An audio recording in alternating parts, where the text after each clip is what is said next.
Au sommaire aujourd'hui, le président de l'UPR, François Asselineau, en conférence demain à 15h, salle des Édances à Nevers. Et oui, l'UPR, l'Union populaire républicaine, créée en 2007 par son actuel président François Asselineau, veut fédérer des membres de tous horizons politiques avec comme pierre angulaire la sortie de la France de l'Union européenne, de l'euro et de l'OTAN. Une idée qui fait difficilement son chemin aux urnes, moins de 0,5% aux dernières élections européennes. Mais un parti moderne, puisque c'est sur Internet que s'expriment les soutiens de l'UPR pour leur majorité. En tout cas, alors se désengager des instances supranationales, est-ce la solution? C'est la question que nous lui poserons dans un instant. Bonjour François Asselineau. Bonjour, merci d'être avec nous aujourd'hui. Vous êtes président fondateur de l'UPR, l'Union populaire républicaine, un mouvement lancé en 2007 et vous intervenez demain à partir de 15h à la Maison des Édouins à Nevers.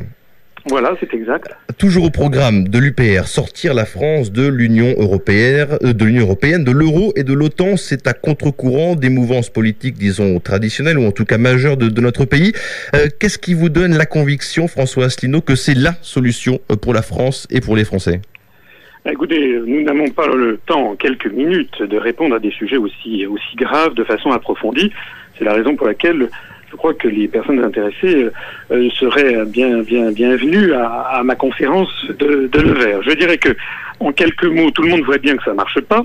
Tout le monde voit bien en ce moment que la France est en train de s'effondrer dans tous les domaines. Le chômage est un chômage record. Il y a au moins 14-15% de la population, sans compter tout le chômage caché. Le niveau de vie des Français, on a appris il y a quelques jours qu'il avait baissé de 1% au cours de la seule année qui vient de s'écouler. L'industrie s'effondre. Vous savez qu'actuellement, il y a une usine qui ferme ses portes tous les jours en France et que tous les jours, la France perd à peu près 600 emplois industriels.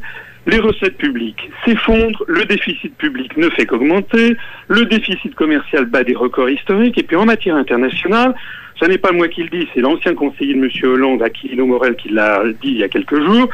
La France est devenue le laquais, le toutou, à la fois des États-Unis et de l'Allemagne, et on est en train d'être entraîné vers des conflits terribles, voire presque une conflagration planétaire avec la Russie, sinon la Chine.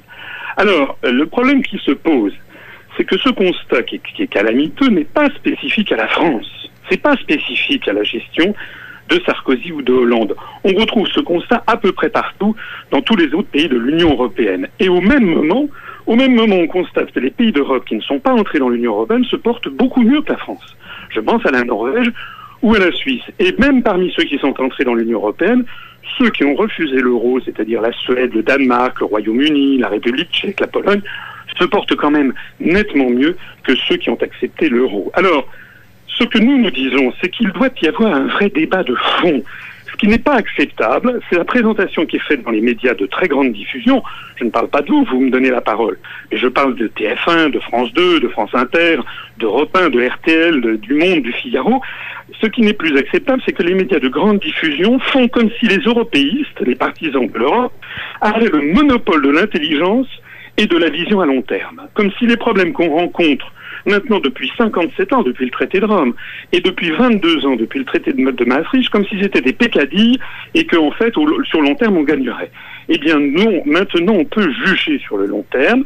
Sur le long terme, depuis 22 ans qu'a été signé, ratifié le traité de Maastricht, on voit que c'est la catastrophe.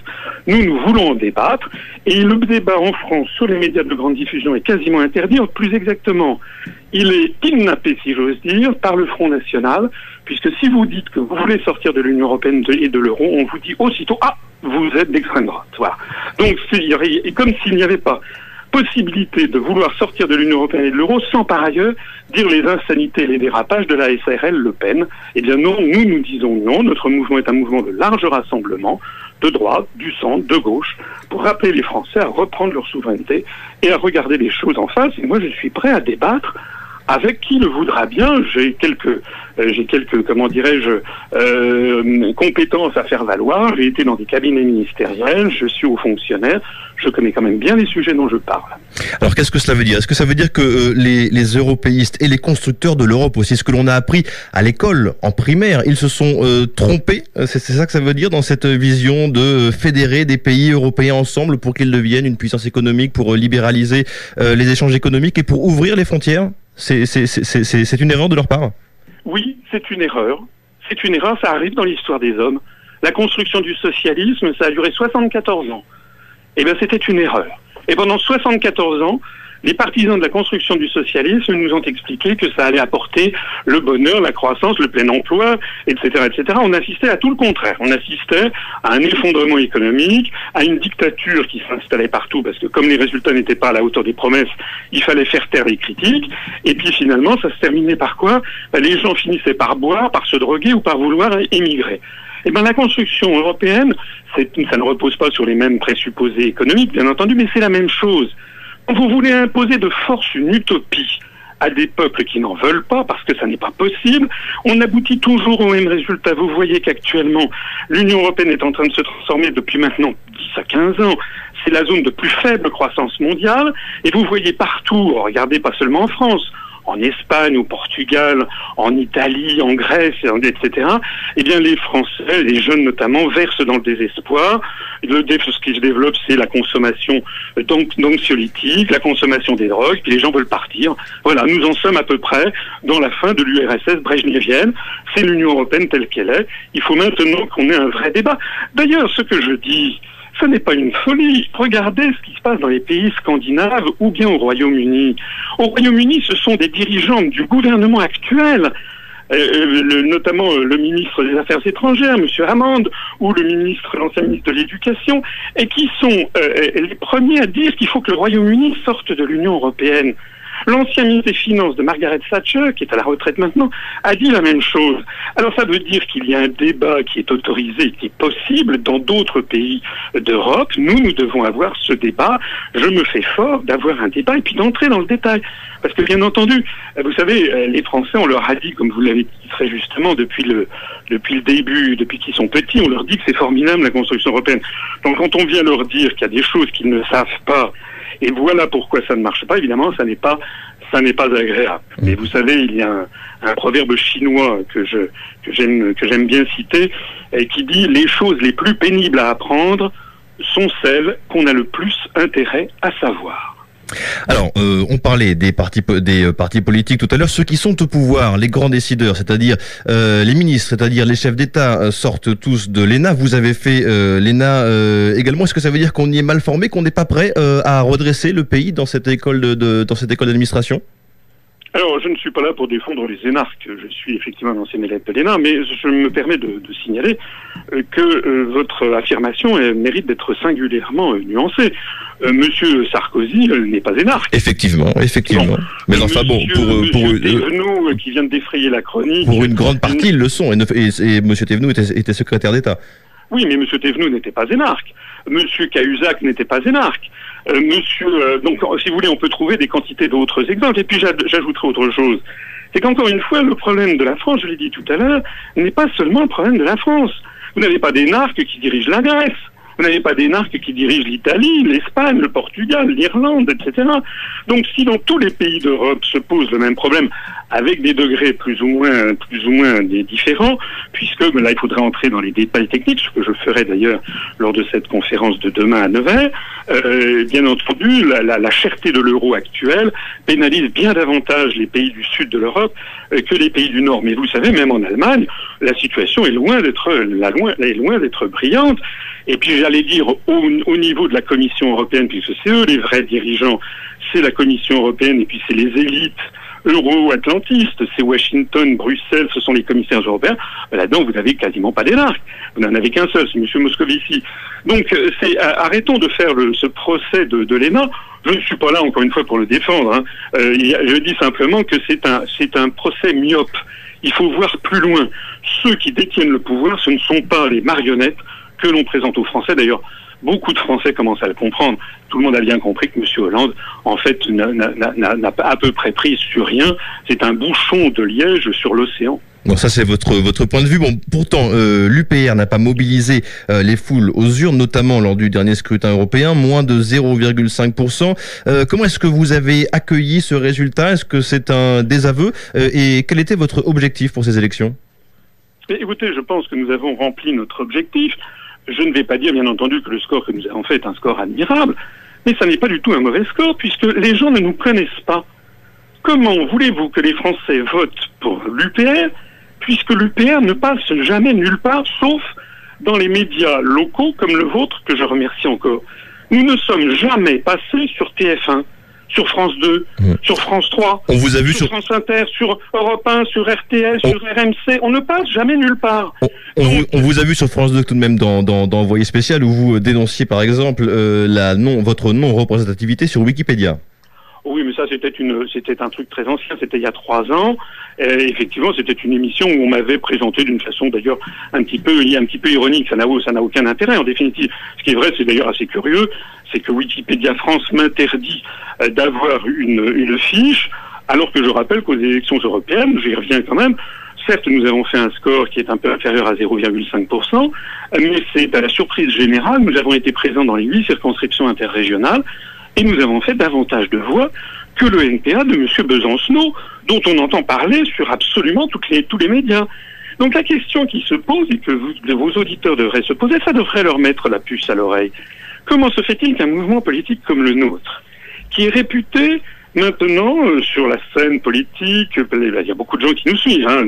On sait qu'il y a 800 à 1000 journalistes qui ouvrent chaque communiqué de presse quand on les envoie.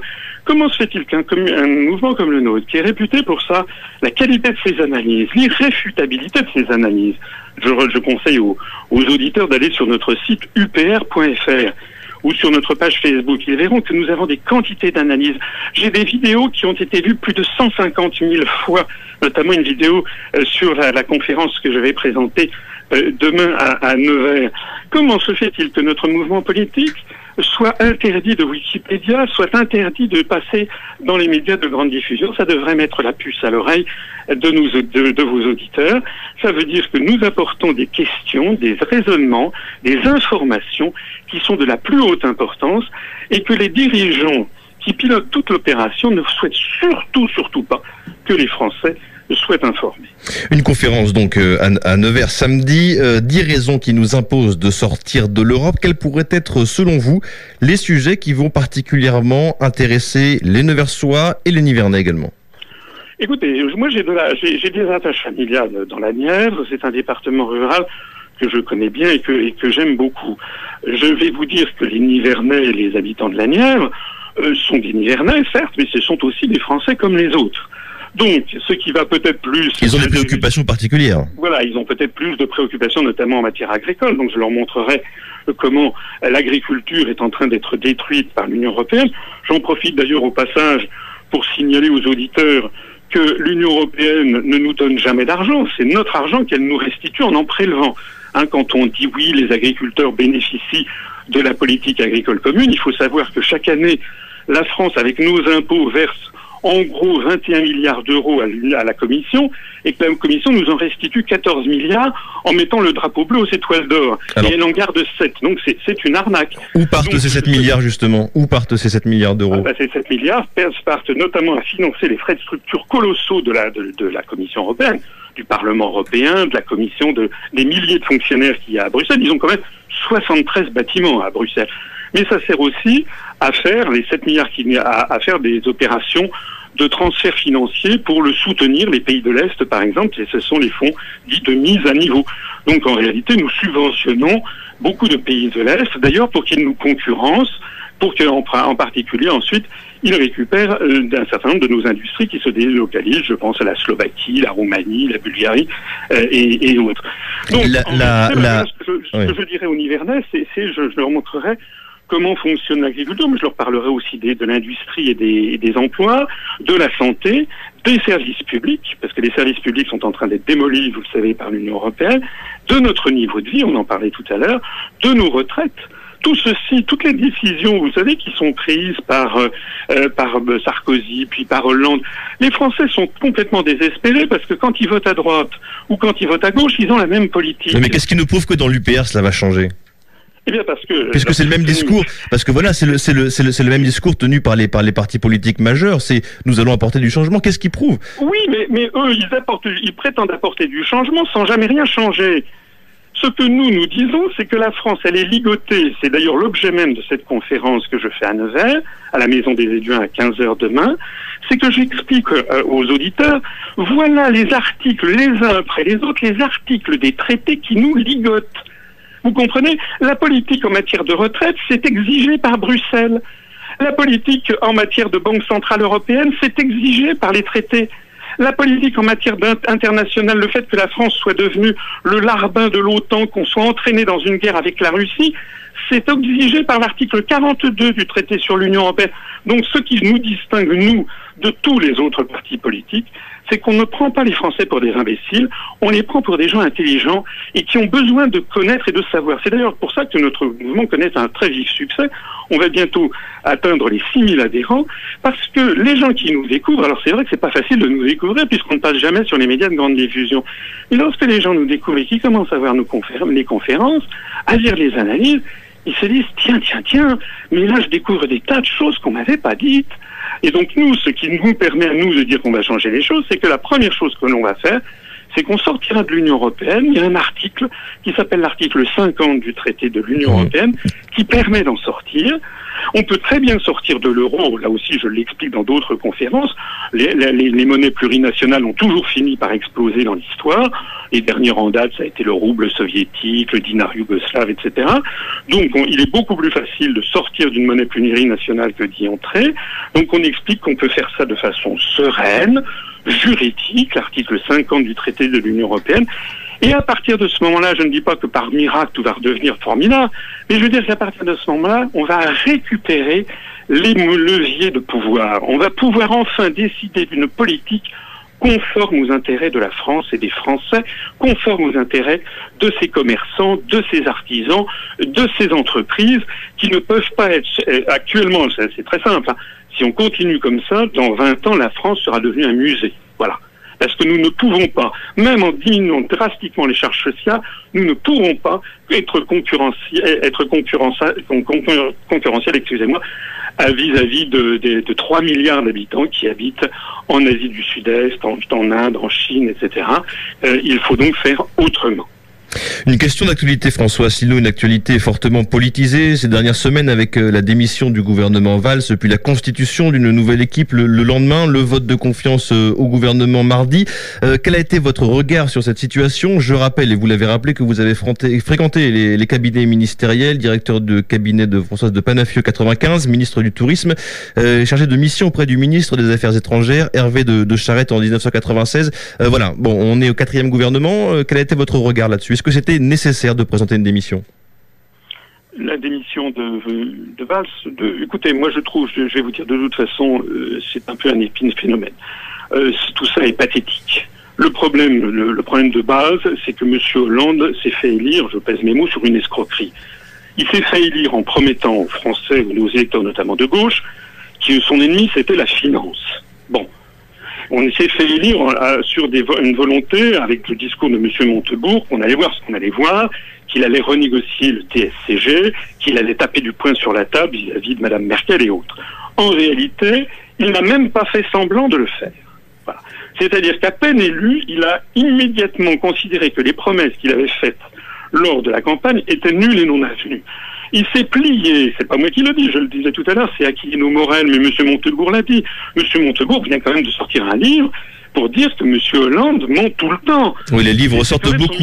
Les livres sortent beaucoup en ce moment. Aquilino Morel en prépare un. Le ministre de l'économie, bon, ça veut dire qu'en réalité, M. Hollande a constaté, comme M. Sarkozy avant lui, que nous n'avons plus les manettes.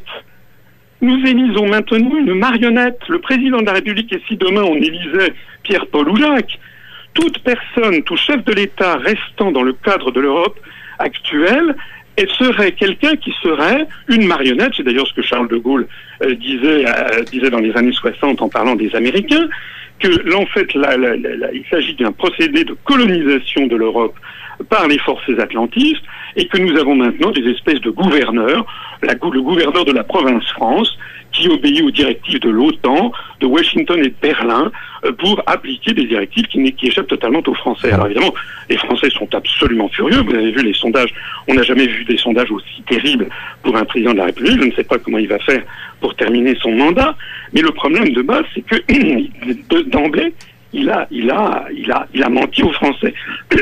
La situation ne va faire, à mon avis d'ailleurs, qu'empirer. Parce que si en 2017, à la place de Monsieur Hollande, on a le retour de Monsieur Sarkozy, ce que je ne crois pas, ou Monsieur Juppé, ou Monsieur Tartemol et Madame Barbeniche, Si tous ces gens vous disent on va changer, mais ils restent dans le cadre européen, il se passera exactement la même chose. On a compris en tout cas le message, François Asselineau, sortir de l'Europe, et vous tiendriez vos promesses si vous parveniez à votre objectif en vous présentant aux élections européennes en 2017. Vous allez concourir à nouveau? À l'élection présidentielle, oui, pas de nouveau, parce que je ne l'ai jamais été. Donc nous allons commencer d'ailleurs dans quelques semaines. Nous tenons notre université d'automne près d'Orange, dans le Vaucluse. C'est un grand événement annuel de notre mouvement, et à cette occasion, nous allons lancer une grande campagne de commencer pour collecter les 500 parrainages. Et oui, c'est là que va peut-être être la difficulté. 500 parrainages à collecter? Oui, les 500 parrainages, c'est une difficulté, c'est d'ailleurs une anomalie démocratique, puisque c'est évidemment extrêmement difficile pour un mouvement politique qui, comme je l'ai déjà dit plusieurs fois, n'est jamais invité par les médias de grande diffusion. Donc comment voulez-vous que les maires parrainent un mouvement dont ils n'ont jamais entendu parler? Alors c'est la raison pour laquelle on a quand même beaucoup d'histoires, parce que de plus en plus les Français qui sont fatigués de ce qu'ils entendent sur les médias de grande diffusion, ils ont compris qu'en gros c'est une propagande de A à Z ou de A à Y, et bien maintenant vont s'informer eux-mêmes soit sur les radios comme la vôtre, des radios locales qui sont beaucoup plus ouvertes au débat et à la démocratie, soit sur Internet, et donc progressivement c'est comme ça que notre notoriété se développe. Nous comptons bien effectivement être présents non seulement à l'élection présidentielle de 2017, mais également avant même celle-là, nous serons très probablement présents aux élections régionales de l'année prochaine de 2015. Merci François Asselineau pour cette conclusion.